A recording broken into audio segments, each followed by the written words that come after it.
Happy Valentine's Day, everyone. Thank you. Thanks, Happy Valentine's Day to you too. Thank you. thanks for indulging my Jackson fixation. I just love the Jacksons. Uh, um, so, Thanks for taking your time out of your day to join us here. Just reminding everyone that we're recording this meeting and it will be on the blog by this week, the end of this week. I have just a couple items, well, 3 items on the agenda for today, and then I'll turn it over to you guys for a chance to ask questions. First thing I'd like to address is the training webinars. They appear in a couple places. They are on the blog under MIS instructional videos, and they are also on the MIS, and they are located in Help and Docs under MIS trainings and webinars. This is important for newer programs and new MIS users. They're always there, and we're always adding to the list of trainings and webinars.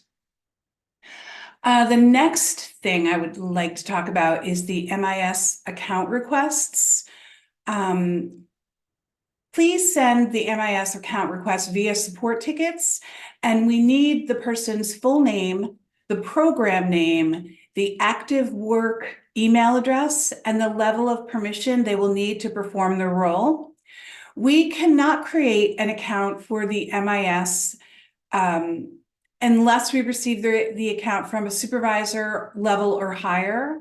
And also, no one can request their own account or change their own level of permission. Those requests, again, have to come from a supervisor level or higher. And the last reminder I have for everyone is regarding the family goal plan. So when you're closing the family goal plan on a closed case, the family goal plan closing date needs to be the same as the case discharge date. Does everybody understand that? Can you say that again, Corianne, please? The when you're closing a family goal plan on a closed case, the family goal plan closing date needs to be the same as the case discharge date. Okay. So that is all I have. And now I'm going to turn it over to you guys to ask any and all of your questions.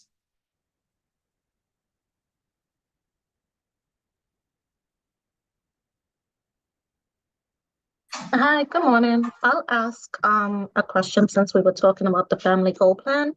So we have a family who completed a FORG, completed the intake, completed a FORG, and then went MIA. So they had no time to do a regular home visit, but then that family was showing up as missing a family goal plan. And I do know that they're given 45 days. So shouldn't they come up after the 45 days at least? I'm going to turn that over to the programmers who can take a look into the code for that. Jay or Ben?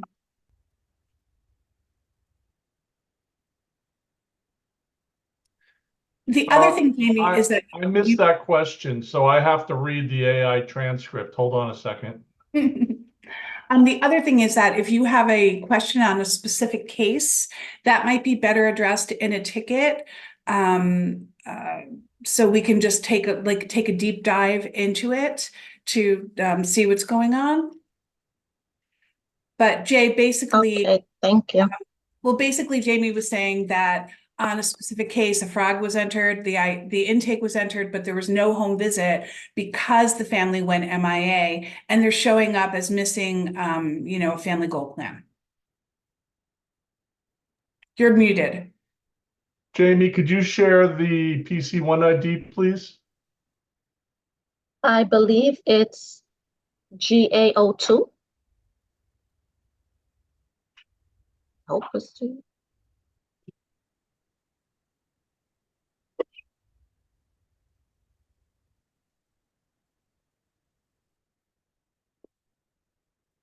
I guess my real question is, does it come up after 45 days? Or does it come up once we do an intake?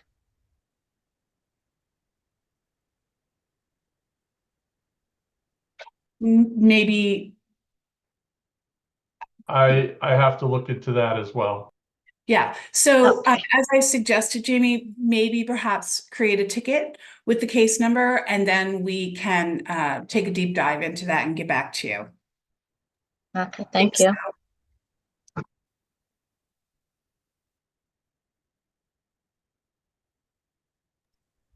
I had a similar question along the lines of the family goal plan. So we typically have that 45-day window, and where we're seeing people sort of pop up is when they achieve a goal. Like we had some families achieve their goals right at the end of the quarter, but then they came up as not meeting the performance target because they didn't have an active goal, right? But they had just met their goal. And typically we give that 45-day window to sort of plan and develop another one.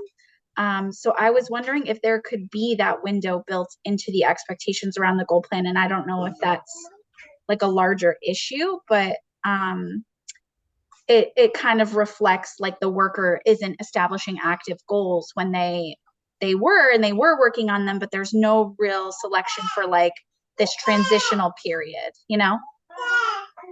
Correct me if I'm wrong, programmer people, but I remember Corinne saying something about there should always be an active goal plan. So maybe even if they've achieved it, don't close it until there is another one. That's correct, Corey. Yeah. There always has to be an active goal plan according to HFA, and therefore do not close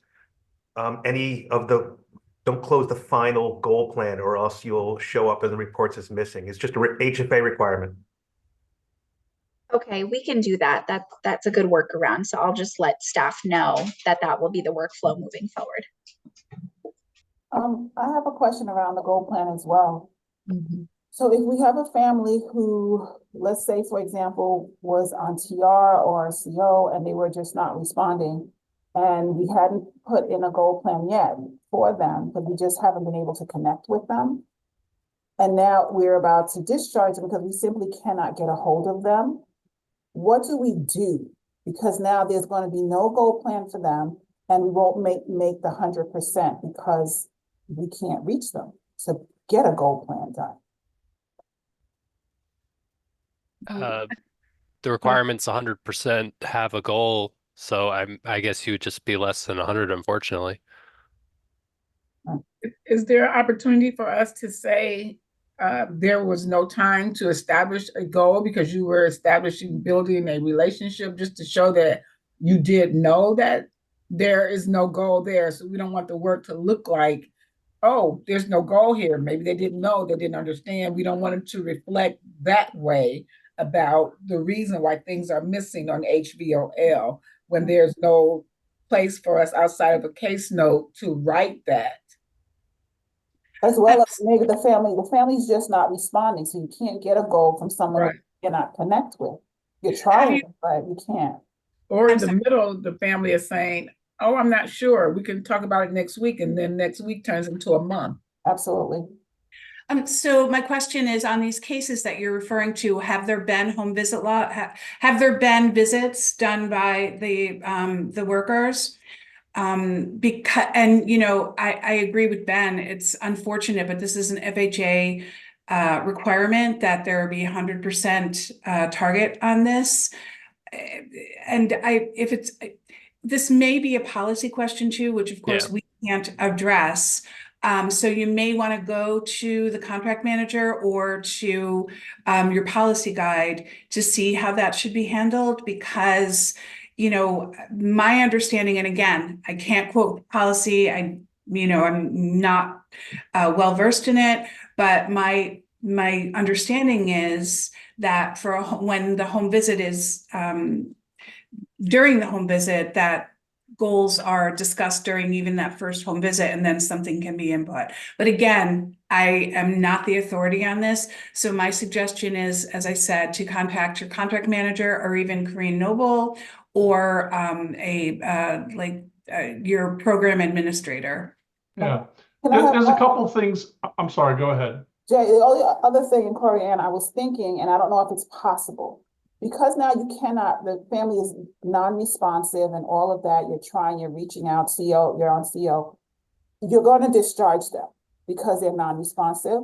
Could that be a goal? The only problem with that is, they cannot sign off on it. Yeah, we You can't know what I address. mean? I don't know. I was just thinking of things. Yeah, I get it, and I know it's frustrating, especially that 100% target. But that particular question, I'm afraid that the MIS cannot address that. That has to be addressed by a contract manager or maybe even Picani. Jay, did you have something to add? I was just going to say that's why we have traditionally made 90 or 95% as our target, because there are always little exceptions. I think there was a suggestion to add a goal plan to contact the family. But again, as you stated, Kara, there's no way to have the family sign off on that because you can't get in touch with them. It's sort of like fooling the system a little. But I'm not 100% sure why that is 100%. But we'll have to look at that, and there should be a solution for that because that's not an uncommon situation. But also it's policy driven, Jay, so we can't address it anyways. It's not for like, we can take direction from OCFS in changing the MIS, but we can't really address that. So again, I feel that OCFS or a program administrator has to be contacted. Okay. I'm sorry. So Alan had a question, and I think it's about the OCFS quarterly report, I believe. And he says that it wants the data report attached to his quarterly report. But that report is retired. Alan, you can still run retired reports. And the idea is that a report is retired either because it's replaced by a newer report or because we're just not interested in the data that it's collecting. But I think the data that the data report is collecting is still valid. And I don't know exactly why we retired it, but we did. But you could still run that retired report and attach it if that's the requirements. So I think, again, this is possibly an issue to bring up with our contract managers as well. If you have guidance that's telling you to run a retired report, because there probably is a report that replaces the retired report that may have more relevant data. Stacy and Sullivan has a question as well regarding the frog. And this is a question that's been asked before.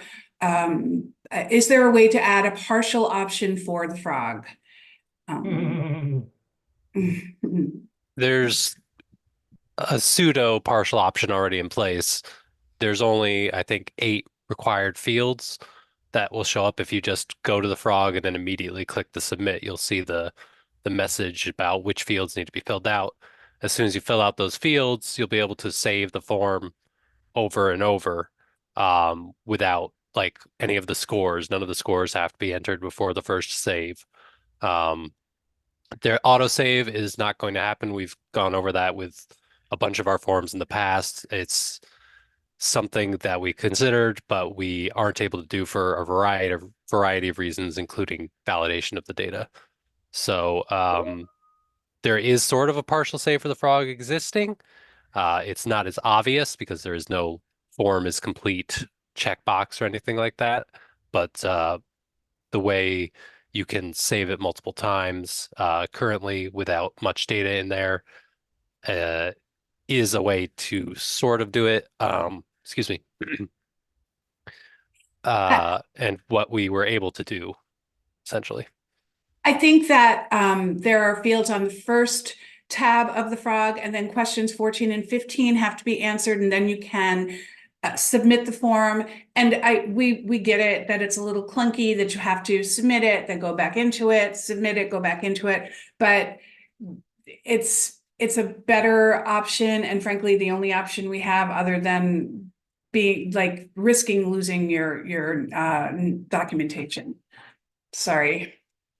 Yeah, and to answer your question, Stacy, about how it needs to be approved by a supervisor, the frog is special in that aspect as well because of the possibility that it's done in multiple visits.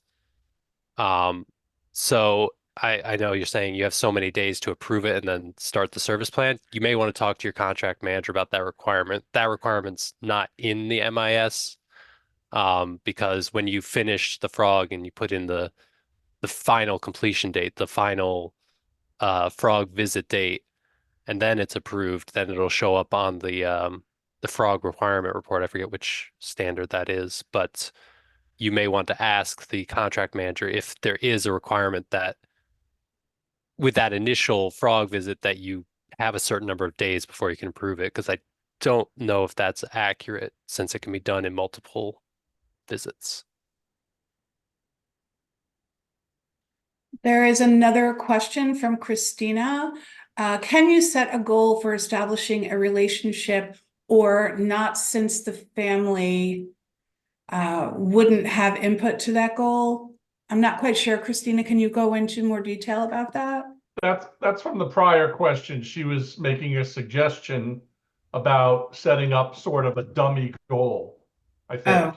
Oh yeah. Christina, And feel again, free to interrupt me, but yeah, okay. She said, I think that was already answered. So okay. sorry about that.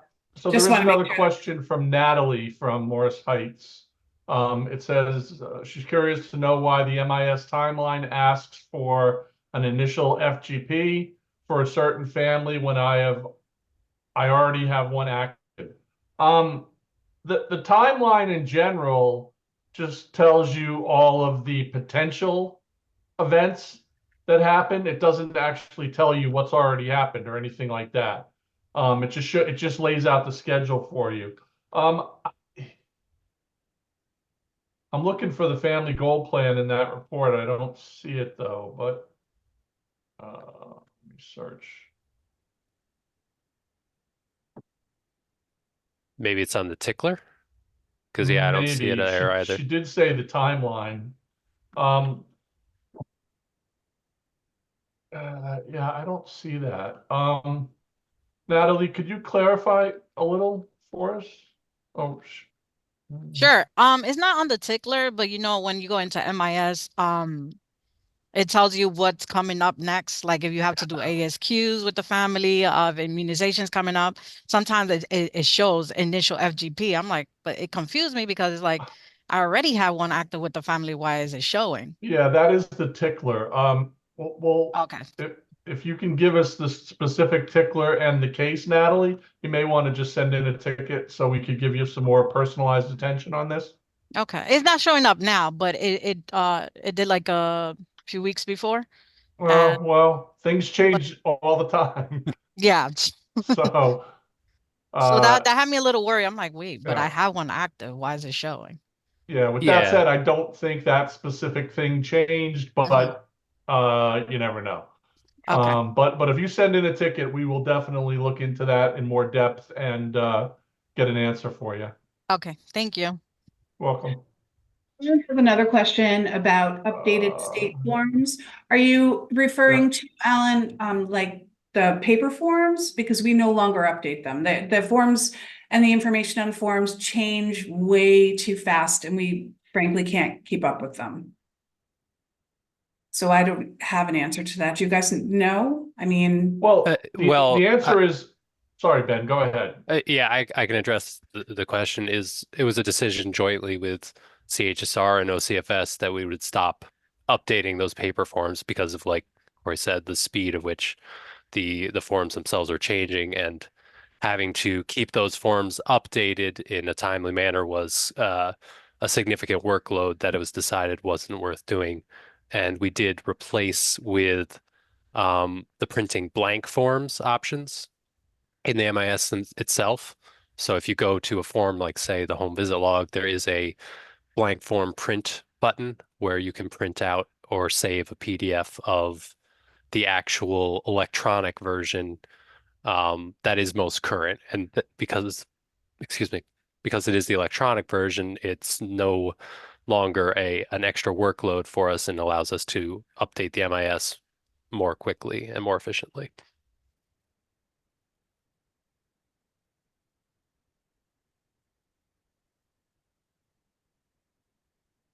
And Alan's saying it doesn't print out the same layout. No, because of it is printing from the electronic version, it is printing in a more basic layout. There's no nice styling, and we understand that, but unfortunately, it's the best we can do at the moment. Stacy's adding that they're required to have a level change form updated, uploaded into the family documents. Is there a place where current ones are available in a fillable form? Yeah, And Nora answered, they're on the HFA website. the level change forms, I believe, are a special case where our actual electronic version doesn't contain a lot of what's on the paper version. So, and I think that Nora's right that you're supposed to use the HFA version, or New York may have a specific version that they have available for download, but I'm not positive. Yeah. Also, that has additional guidance. The HFA level change forms have additional guidance. Our form is just put in the level. That's it, and a date. Alan, of course, I think what you're saying is that you want to modify the PDFs to make them look to help with the problem, and you're free to do that. If you have the software and the ability to change a PDF, then have at it. Yeah. Oh, thanks, Nora. Yeah, Nora said that New York has them on network resources as well. So I would recommend, if you are from New York, that you use the New York version, because OCFS sometimes does add special guidance to their forms. Yeah. Oh boy. There's another question about the father figure. Yeah, so the father figure form was specifically designed to assist the father advocate role. Right. And the father advocate role is seldom used. I'm not sure what program is Davina from. Let me look that up.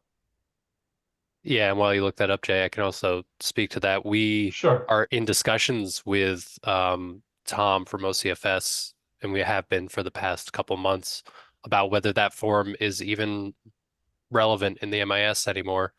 It's possible that at the end of these discussions, it may be being removed, or we may be getting new guidance from OCFS about that form, because currently it's only used by, I believe, 2 programs actively out of, I think we have 50 in New York. Yeah.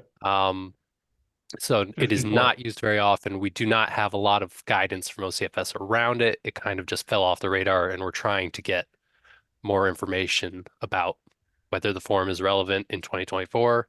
And if so, how should it be used? Right. My understanding was that it was initially added to the MIS because of a direct grant or funding, and that funding doesn't exist anymore. So that's why, the discussion of just removing it is going on right now. So hopefully we'll have an answer for you in relatively short time. Yeah, and so Davina's from Rockland, and Rockland definitely does not have anybody that's filling the father advocate role. So then we have another question from Josefina.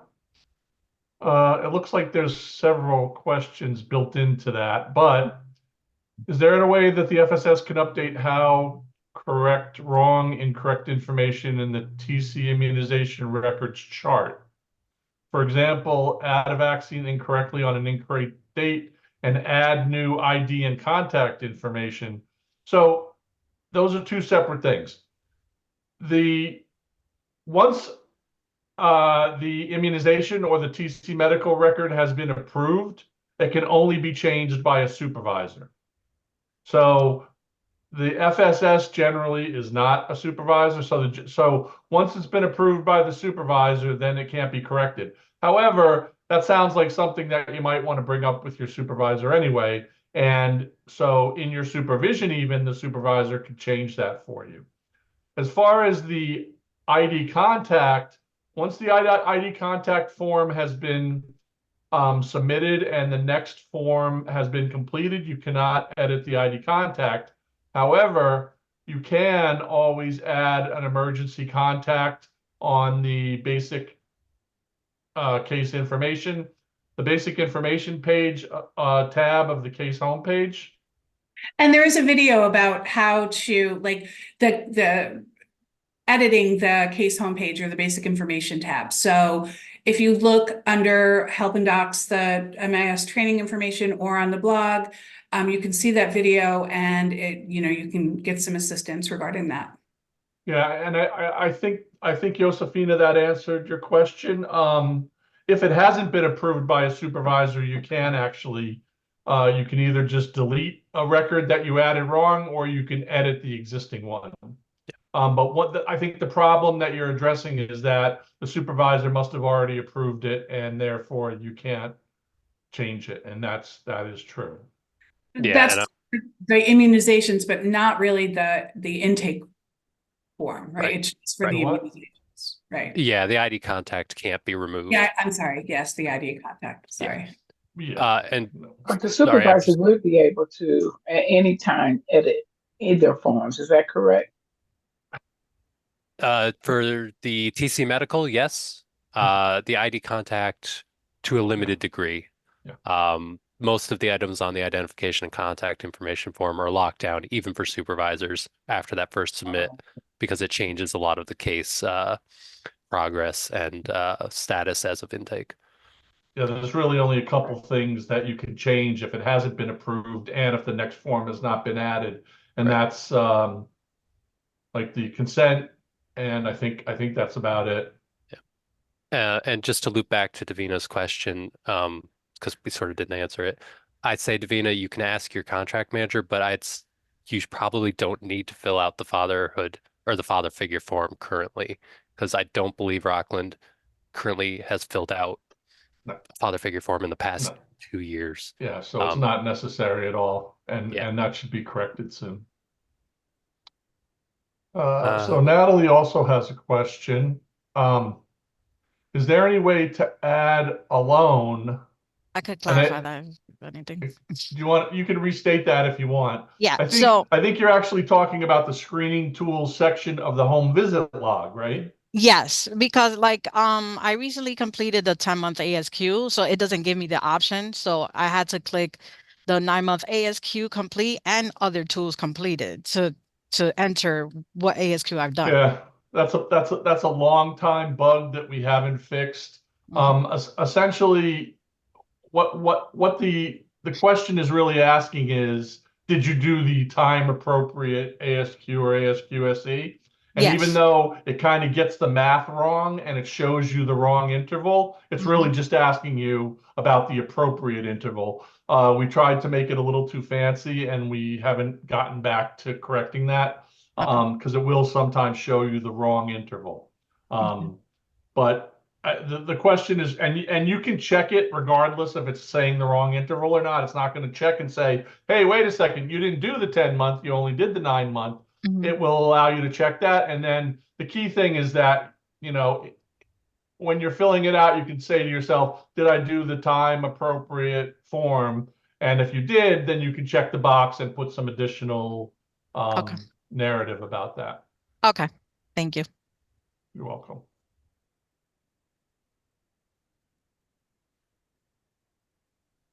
I think we've I'm a answered all little the questions in the confused about chat. Hey, there's one more, Jay. Okay.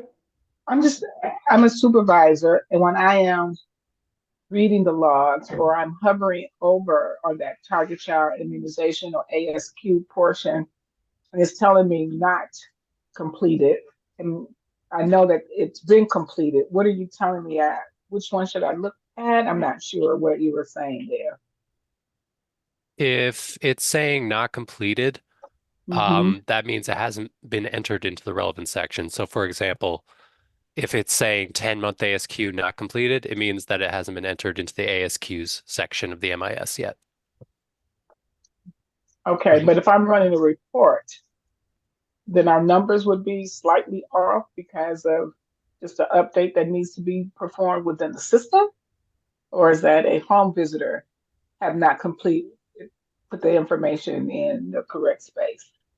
Well, it's measured separately, Quintella. You know, for the home visit log, it's really just saying, were any of these forms completed during the home visit? Mhm. And we tried to line it up with how old the child is and their you know gestational age, etc. But we didn't do it perfectly. But the thing is that the question really is did the home visitor do any of these additional forms with the family? And I think there was another part to your question because you did say TC Medical in there, and that's done a little bit differently in the home visit. But essentially, the requirements and the measurements for how you do the other forms are self-contained in a report that form is the subject of. For example, the ASQs are. A specific report is to say that they've been completed on time, et cetera. In the home visit log, we just want to know, did you do an ASQ with the family on this visit?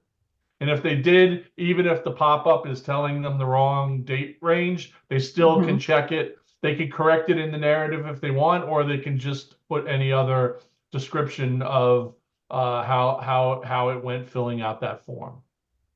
And in the interim, if my program manager happens to pull that report, we can rest assured that those numbers are correct, or those numbers come from the actual ASQ table, which that's the thing is that you can do the home visit log. A home visitor can do the home visit log, check that they did the ASQ, put a short description in there, but they still have to go to the ASQ forms and add that form there. It's a separate step. So it's possible that your program manager could get a report and there's a little bit of time that the ASQ will not have been entered yet because it takes forever to add a home visit log. But generally, I think home visitors are good about that. And once they've completed their log, they will go and do any other forms that were done during the visit. Okay, thank you. You're welcome. I have a question. I have two questions actually. Back to that father figure form. What I thought I heard was that form was only used for an individual that was in the father advocate role when it did exist, right? But what does the form actually talk about? Is the form still there? And can it be utilized in another like sense, so to speak? Well, that's what we're trying to decide, Kara. I mean, so it is still there. It was used for funding purposes. That the funding has now gone away. So as Ben said earlier, there are talks with OCFS to see if the form is even relevant anymore, if we need it for anything, or if possibly we want to use it for another data pull of like another thing to analyze for, the families. But that is up in the air right now. And we're hoping to get some answers in sometime in the near future, maybe. Yeah. Tara, when the father advocacy had funding, the father figure form basically provided a case list for the father advocate. So and there were some reports around that. I think they've all been retired now, but the father figure form was just a way for someone who was in the father advocate role to know who their case list is. Who are they working with? What families are they working with? So wait, And so Jay, so that means that report may show how many dads you actually have active in the program? Is that, I mean, I've never seen the form, so I'm just asking. no, not necessarily. So the father figure form was originally designed to capture fathers that were not part of the system. They were not the other biological parent. They were not the primary caretaker too. They just were there and somehow a father figure to the target child. And so the father figure was originally designed to put people who weren't even in the system yet, but they were involved in a case. But then it was modified a little bit later to also add OBPs and PC2s, because a lot of times those are the father figures or the actual father. So again, it was a way to establish and maintain a case list for the father advocates who again don't have any funding anymore. So And the criteria was set by the people who, the grant people, so any criteria within the system having to do with the father figure or the father advocacy is, that is a thing of the past because we no longer have that grant. So, Okay. it's, I think until Ben updates us, we should just think of that form as invisible right now. Okay, I was just looking at it. I mean, I'm gonna pull it to see what it looks like, because I'm also thinking about possibly how could it help with father engagement. That's where my brain is going without actually seeing the form or what is captured. So that's the only reason why I was really asking, right? My other question is based on, and this is just helping me to understand the system. In the one-step process right now, the frog should trigger the first home visit. Is that correct? Or am I understanding that incorrectly? At least the start of the frog should trigger the system to register as the first home visit, or is it you actually writing the first home visit narrative that actually says it is? So you enter the frog visit under the home visits. So there has to be a frog visit along with the frog. And correct me if I'm wrong, guys, but it does register as the first home visit. I'm checking that now.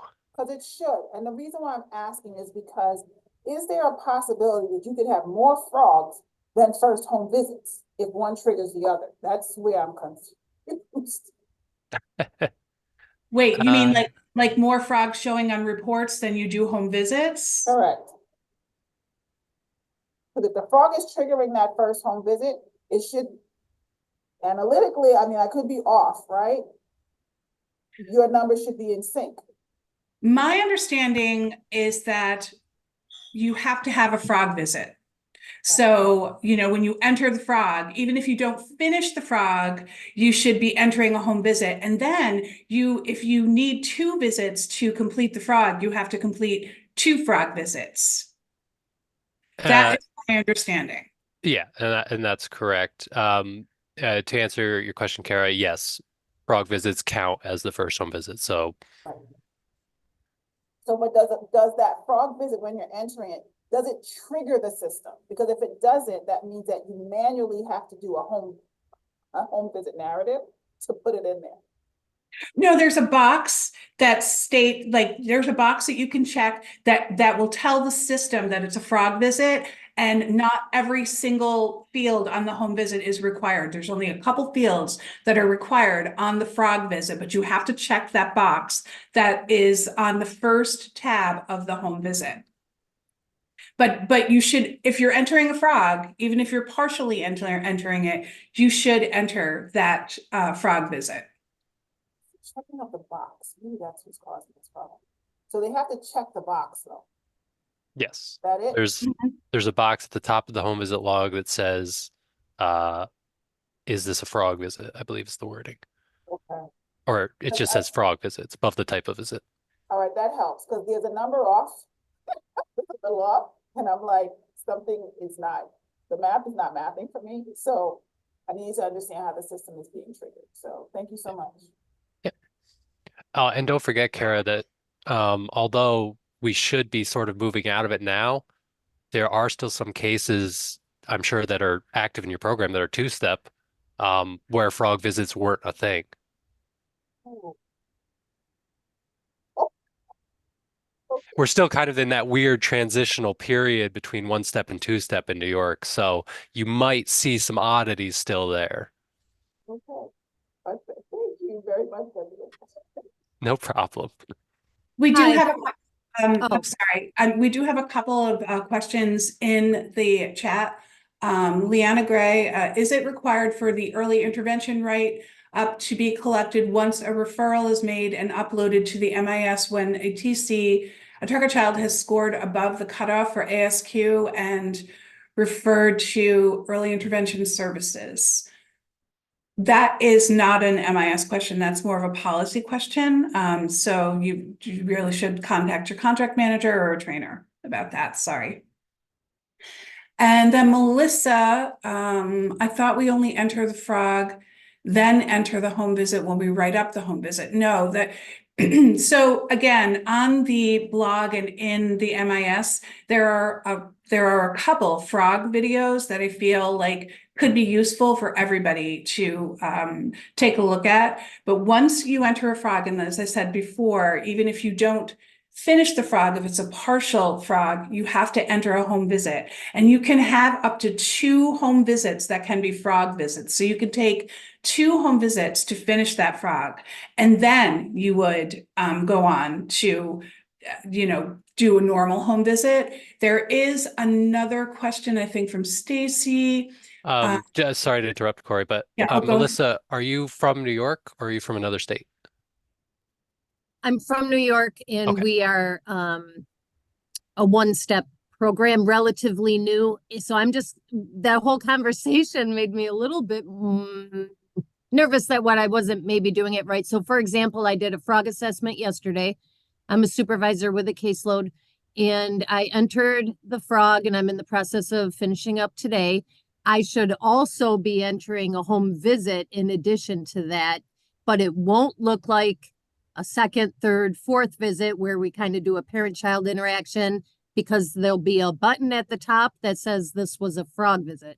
Am I hearing that correctly? That's correct. And Melissa, I strongly recommend that you take a look at those frog videos because they're very detailed. So they're going to take you through all the steps of the frog. I definitely will. Thanks for that recommendation, guys. Stacy, if the staff completed the whole home visit log and didn't check the frog box, I think it will, right, Ben? If they type out narratives and everything, but then save it. But I don't know if you can. Once you submit the form, can we go back and change it to a frog visit? I don't think so. I don't think so. I think even if you save it partially as a non-frog visit, it's going to lock that checkbox down. I'm not that was my positive, understanding. though. Yeah. But yeah, during frog visits, they shouldn't fill out much. If they did and then they check the box, I believe it would wipe it out because OCFS doesn't want those other fields filled out because they shouldn't be discussed during a frog visit, or they should be recorded on the frog form itself. I'm going to share my screen a bit to show everybody where those videos are.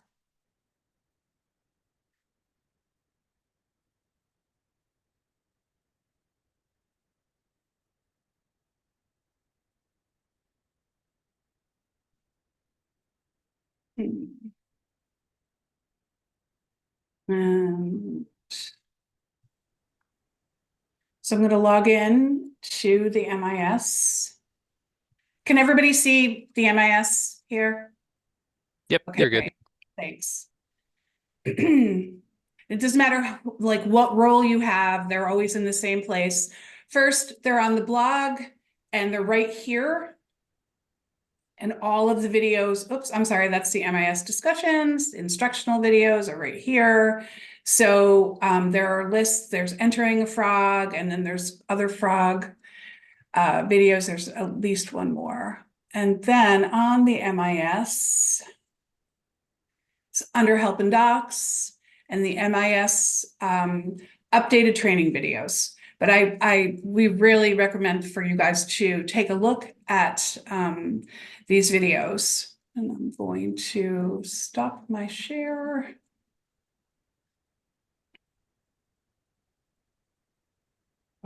Natalie, do you have another question? Yeah, so I just got a transfer case not long ago, and TC is already receiving early intervention.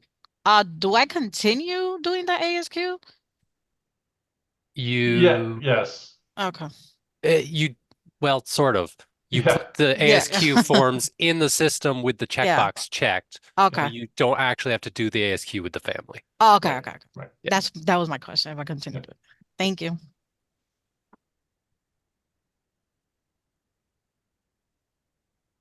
I have a very trivial question. So when I'm doing supervision with my staff, because I'm a supervisor, I will go through and pull up everyone's individual home visit log as we're talking about the family. And I noticed with the family goal plans in there, when they achieve them, they turn green. But if they're discontinued or postponed, they stay the same color. So it can be very confusing which ones are still active. I didn't know if it was like an easy change to maybe like if it's discontinued, turn it red. So you're just seeing the one that is active. Yeah, it's a good suggestion. We can definitely look into that. Okay, thank you. I appreciate it. Benjamin, can I please follow up with the question about the ASQs being entered into the system, or whomever might have the answer about the transferred case? Do get several referrals where children come in already receiving services. If I heard you correctly, then we are to upload the ASQs if we don't necessarily have to do them with the family because they're already receiving support. But what about an instance where we may not necessarily have access to any ASQs that have been completed prior to their enrollment? Should we go ahead and do an ASQ then, or still don't need to, but may not have forms to upload? So we don't recommend uploading ASQs. On the ASQ electronic form in the MIS itself, there is a checkbox towards the top that says TC already receiving early intervention services, ASQ not required. It's the same thing for the social emotional version. Okay. But basically, again, this is a little bit of policy, but it also is sort of our reports. There are a certain number of ASQs required per year by the policy. And in order for cases where the child is already receiving services to properly count in those reports, at least that certain number of ASQ electronic forms needs to be entered with the checkbox checked so that the system knows the family is continuing with these EI services, so they count as meeting the standard. So let's take a case where the child enrolled already receiving EI services. You go through your first year of service with the family. I believe it's 2 your ASQ is required to have. You would put in 2 ASQs.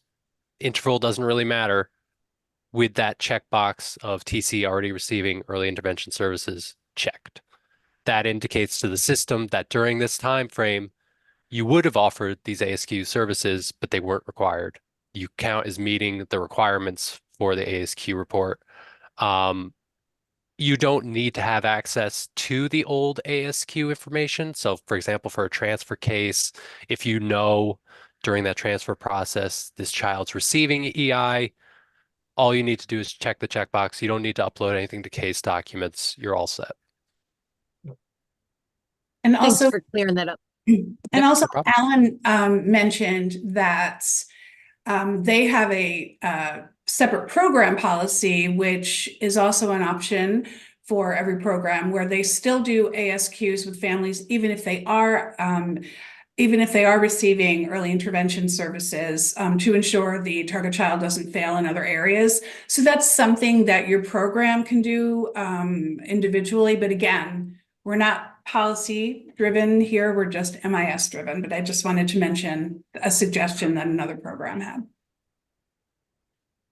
Yeah, oh, and thank you, Liana, for your comment.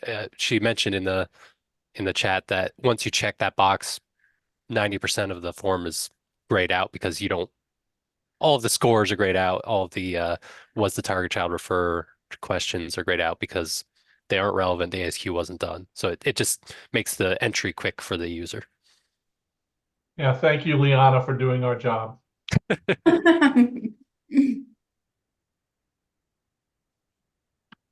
That was not my intention. I know, Oh my gosh. we appreciate it. Any context helps.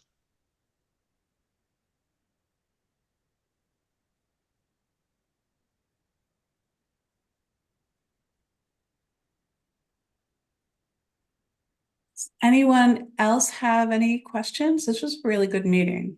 Oh, I should actually clarify a bit when I mentioned the intervals for the ASQ and the EI stuff. You do have to make sure that the dates that you use and for when you mark that the TC is receiving early intervention services are within a certain year of the child's life to count towards the ASQ report. So the ASQ report is based off of year 0 to 1 of the child's life, year 1 to 2, year 3 to 4, 2 to 3, 3 to 4, etc., to calculate its requirements. So, for example, from when the child is 0 to 1 year old, they have to have 2 ASQs. If they're already receiving EI services, you need to put 2 ASQs in that fall within that year time frame and have the checkbox checked. And a lot of this is explained in the documentation for, I think that's the 6.5B report. So you may want to look there for additional clarification. I have one more, please.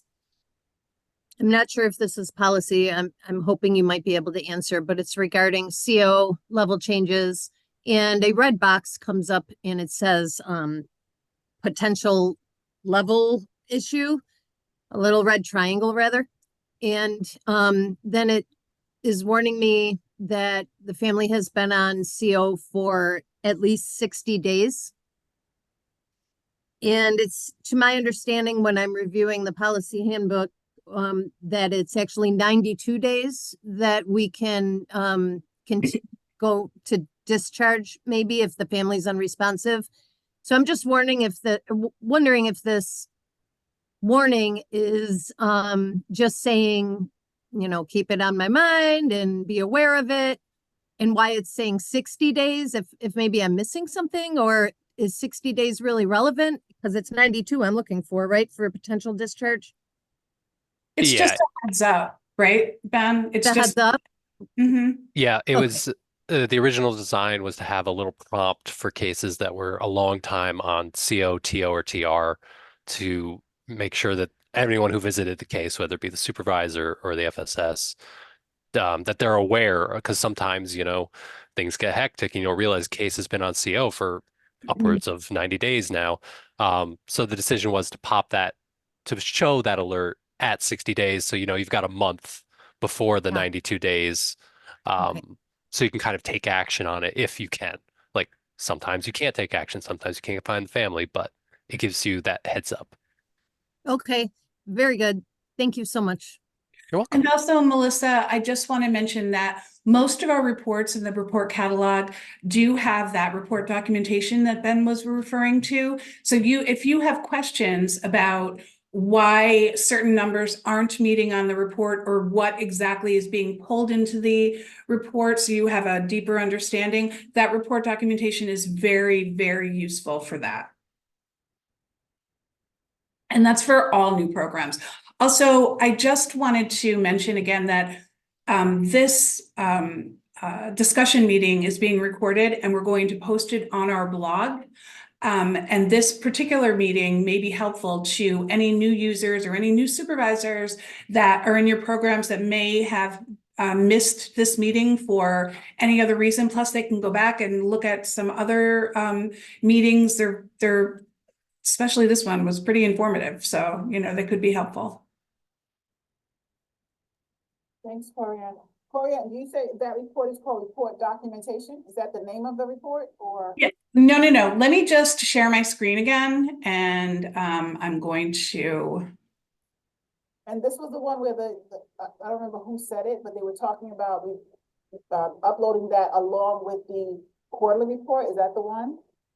So if you look, Kara, this is the report catalog. And, we can see the category, the report name, and the information. So if you hover your mouse over this information circle, you can see a description of the report. But this little ear tagged icon, if you click on it, it's going to open a new window and you're going to get the complete documentation of the report. It's going to show you every field on the report and what it's pulling in and why. So that's what we're talking about when we say report documentation. It's not a separate report at all. And for anyone new to the MIS who hasn't opened report docs before, some browsers will automatically block that pop-up, but you should usually see something up in the URL bar that says something like pop-up blocked, and you can click on it and say allow pop-ups for hfnymis.org. You may have to do that the first time. It should only happen the first time. You shouldn't have to do it again. Good, helpful tip, Ben. And Kara, what was the part two of your question?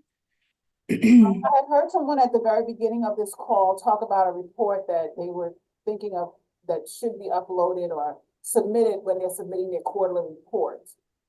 That's what I thought I was hearing at the very, very beginning of the call, but maybe I misheard. Oh, the data report. No, Alan asked about the data report that was supposed to be attached with the quarterly. We're not sure about that. I think OCFS sets the requirements for that, so you may want to check with them. So that's a separate report. Is that something called a data report? Is that the name of it, or?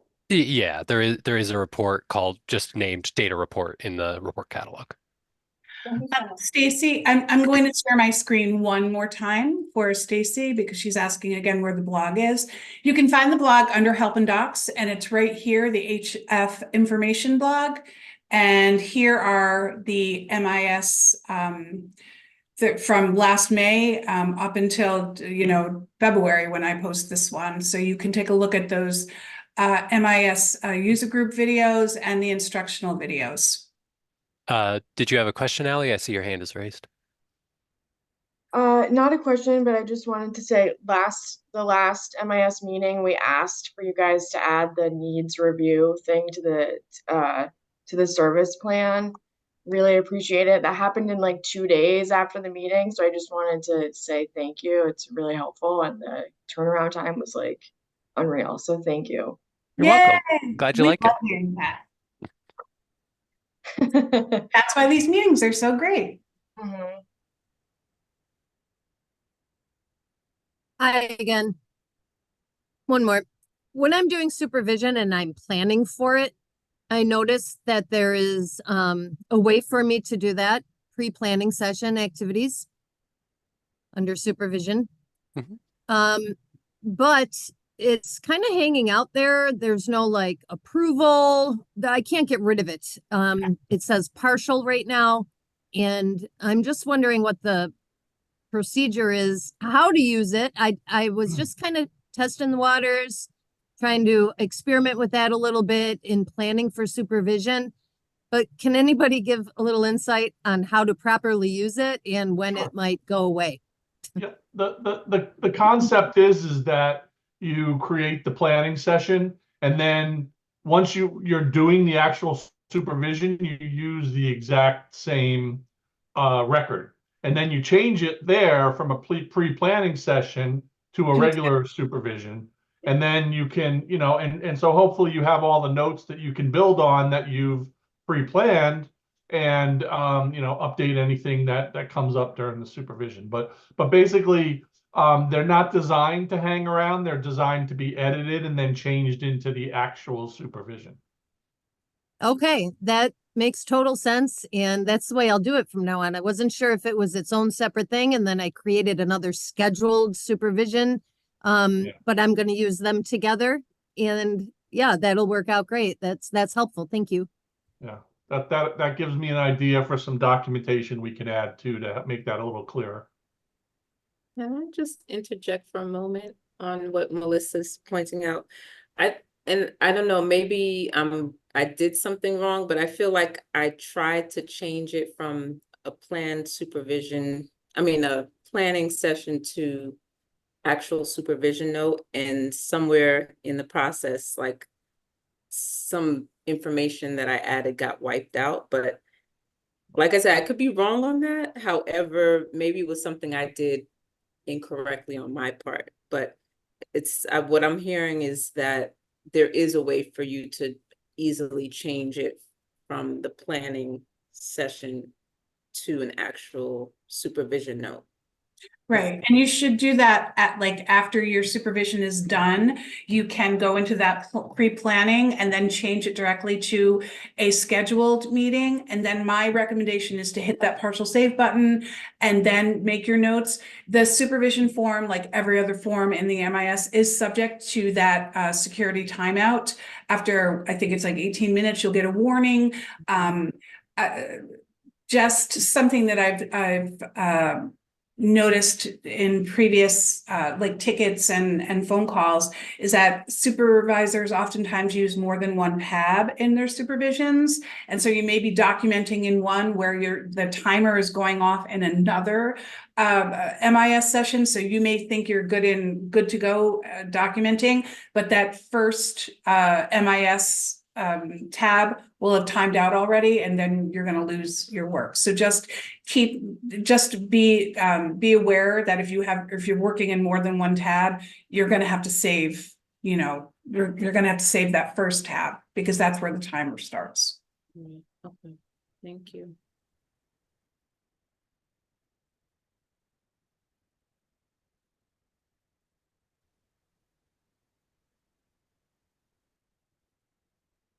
Does anyone have any other questions or suggestions for us?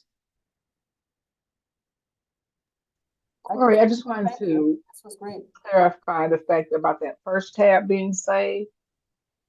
You go back to that tab, you save it, and then the information that you put in the other opening tabs, because they connect, it will all be saved at the same time.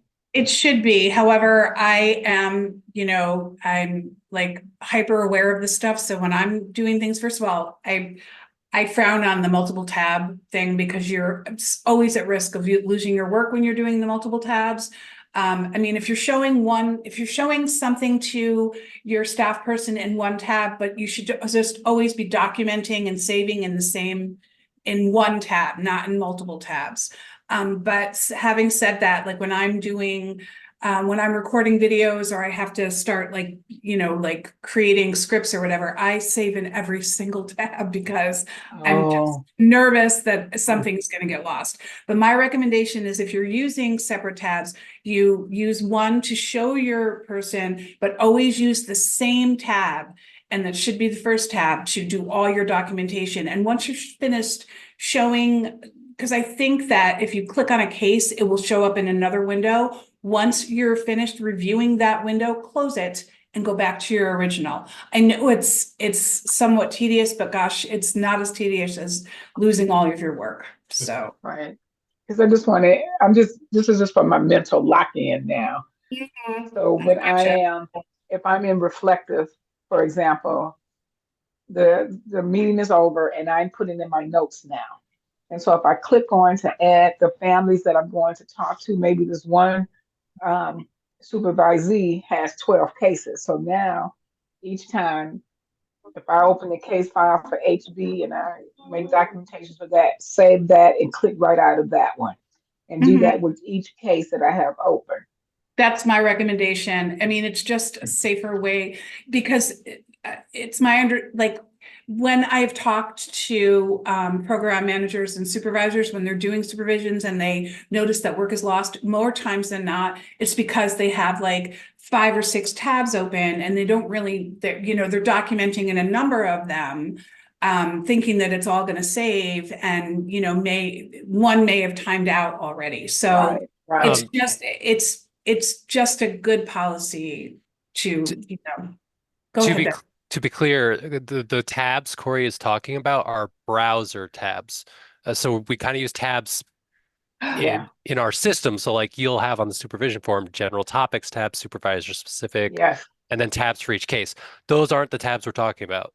These are browser tabs. Like if you look at your Google Chrome, it'll say like Okay. Healthy Families New York up above the URL. If you have the MIS open in multiple browser tabs, you might run into this timeout issue. Okay. You will not run into this issue if you're using a single browser tab, but multiple tabs in one of our forms. Yeah. Okay. Thank you. Ben. Thanks. See, he's a programmer and I'm not. The problem is it's the same word, so it can get easily confused. Thank you for that.